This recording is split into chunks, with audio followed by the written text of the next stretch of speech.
তেল সংকট সমস্যার সমাধানে আমাদের মতো বিশেষজ্ঞদের কাজ করা দরকার, প্ল্যান বের করা দরকার। আমার কাছে একটা প্ল্যান আছে। কি প্ল্যান? তেল সংকটের অন্যতম কারণ হলো মানুষ মাথার চুলে অতিরিক্ত তেল দেয়। তো সরকারের উচিত মানুষের মাথা নেড়া করে দেওয়া।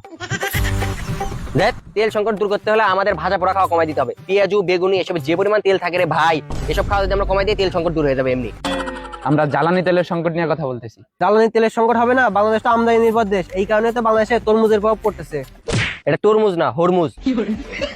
তাহলে এটা সমাধানটা কি? সমাধান হলো বাংলাদেশে আমদানি কমাই দিয়ে উৎপাদন করতে হবে। যত বেশি উৎপাদন করা হবে তত বাংলাদেশের চাহিদা মিটবে, আর চাহিদা মেটানোর পরে বিদেশে রপ্তানি করে ওরা আমাদের উপর নির্ভরশীল হবে। আরে ভাই, বাংলাদেশ তেল উৎপাদন করতে পারে না বলেই তো আমদানি করে। আরে সেটাই তো, সেই আমদানি বন্ধ করার জন্যই তো আমাদের উৎপাদন করতে হবে। আরে ভাই, আমরা উৎপাদন করতে পারি না তো। আরে বাবা, পারি না বলেই তো উৎপাদন করা লাগবে।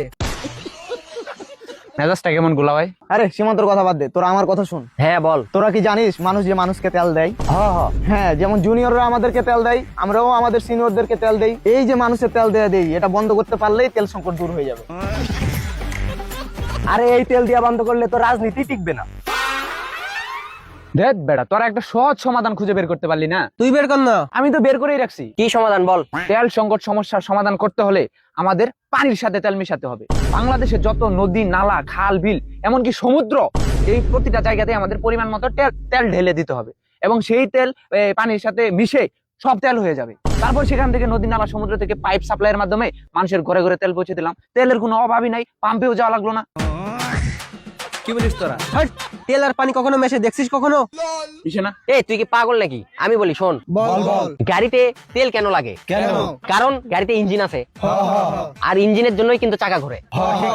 ঠিক বলছে। তো আমাদের এমন কিছু উদ্ভাবন করতে হবে যেন ইঞ্জিন ছাড়াই চাকা ঘুরে। হাট বেটা, ইঞ্জিন ছাড়া চাকা ঘরে কিভাবে? ইঞ্জিন ছাড়া চাকা ঘুরে না। না। তো গরুর গাড়ি, ঘোড়ার গাড়িতে চাকা আছে না? রেজন আউল ফল পাতাল পারতেছে। ইঞ্জিন ছাড়া চাকা ঘোরাইতে হলে আমাদের ঢালু রাস্তা তৈরি করতে হবে। কেমনে? মনে কর ঢাকা থেকে চট্টগ্রাম আসবো, তো ঢাকা থেকে যেখানে গাড়ি ছাড়বে ওখানে থাকবে উঁচু, আর চট্টগ্রামে থাকবে নিচু। তো যেখান থেকে গাড়ি ছাড়বে ওখান থেকে চট্টগ্রাম আসবে, গলাইতে গলাইতে চলে আসবে গাড়ি। তেলেরও দরকার নাই, ইঞ্জিনেরও দরকার নাই। চিটাগাং থেকে তাহলে ঢাকায় যাবো কেমনে? চট্টগ্রাম থেকে ঢাকা যাবো গাড়ি ঠেলতে ঠেলতে। এক থাপড় দেবো। রাস্তা এক লাইনের, রাস্তা দুই লাইনের, একদিক দিয়ে যাবে একদিক দিয়ে আসবে।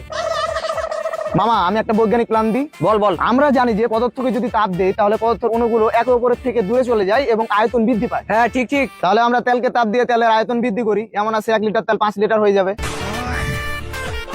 এই সেম সায়েন্সের প্ল্যান তো আমার কাছে আছে। এর থেকে আরো বড় কার্যকরী প্ল্যান আমার কাছে আছে। কি প্ল্যান? কি প্ল্যান বলতো? আমরা যে গাড়ির ট্যাঙ্কির ভিতরে তেল ঢালি, এই তেলটা কোথায় যায়? কোথায় যায়? এই তেলটা পুরে সাইলেন্সার দিয়ে গ্যাস হয়ে কি জানি কার্বন না কি জানি ওটা হয়ে বের হয়ে যায় সাইলেন্সার দিয়ে। হ্যাঁ হ্যাঁ বুঝলাম। এখন আমাদের উচিত হলো প্রতিটা গাড়ির সাইলেন্সারের মুখে একটা করে বেলুন লাগিয়ে দেওয়া উচিত বা একটা ট্যাঙ্কি লাগিয়ে দেওয়া উচিত। তো যত গ্যাস বের হবে সাইলেন্সার দিয়ে সব বেলুনে বা ট্যাঙ্কিতে জমা হবে।